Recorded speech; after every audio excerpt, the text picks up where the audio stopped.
Bismillahirrahmanirrahim. Assalamualaikum warahmatullahi wabarakatuh. Perkenalkan, nama saya Andi Rizky Ramadhani. Pada kesempatan kali ini saya akan menjelaskan tentang efektivitas komunikasi antar budaya. Efektivitas komunikasi antar budaya adalah kemampuan individu atau kelompok untuk bertukar pesan dengan makna yang sama meskipun berasal dari latar budaya yang berbeda. Komunikasi ini melibatkan bahasa verbal, nonverbal, norma sosial, nilai, serta praktik budaya yang beragam.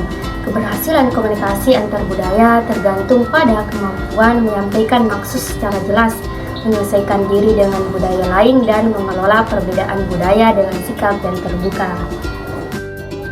Efektivitas komunikasi antar budaya dipengaruhi oleh beberapa faktor utama.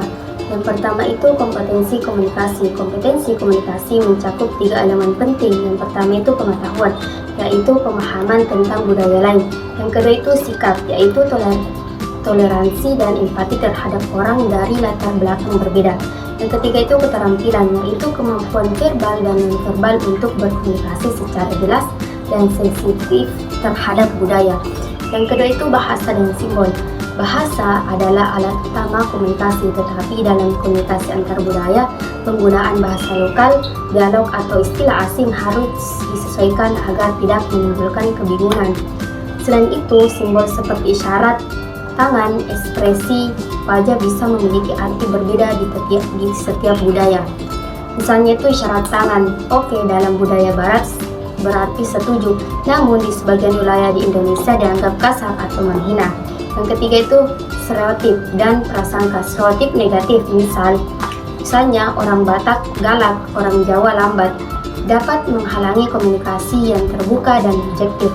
Prasangka menimbulkan penghakiman sebelum proses komunikasi berlangsung dan seringkali mempengaruhi interpretasi pesan.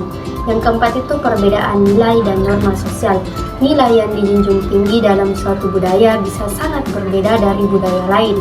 Misalnya, budaya kolektivis seperti di Indonesia lebih menekankan harmoni dan kebersamaan, sementara budaya individualis, misal budaya barat, lebih mendorong ekspresi diri dan debat terbuka.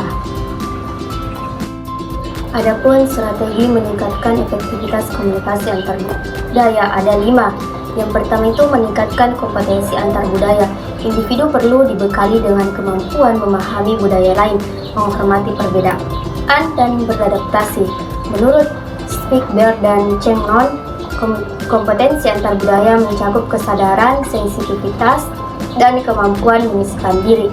Yang kedua itu pendidikan multikultural, menekankan pentingnya pendidikan multikultural sejak dini melalui kurikulum yang mengajarkan tentang keberagaman budaya.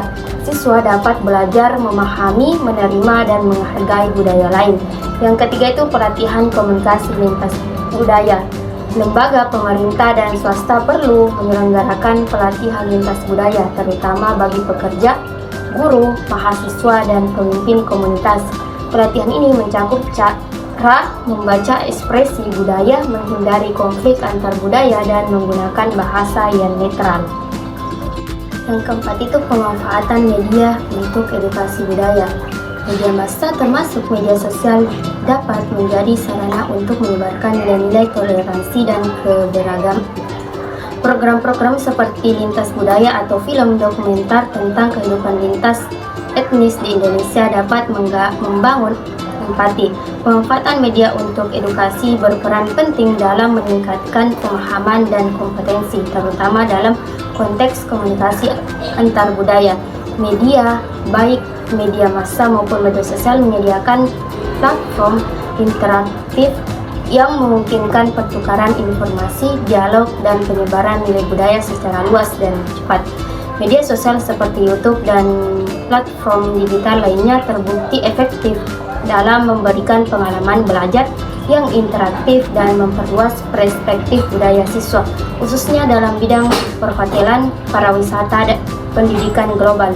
Yang kelima itu pendekatan empatik dan inklusif. Komunikasi yang efektif tidak hanya soal apa yang dikatakan, tetapi juga bagaimana pesan disampaikan. Sikap empati mencoba memahami perspektif orang lain adalah fondasi dalam membangun komunikasi yang tidak defensif dan tidak menyinggung budaya lain. Pemanfaatan media sosial dan teknologi digital sebagai alat komunikasi inklusif yang memperluas jangkauan dan mempererat hubungan antar kelompok dan budaya.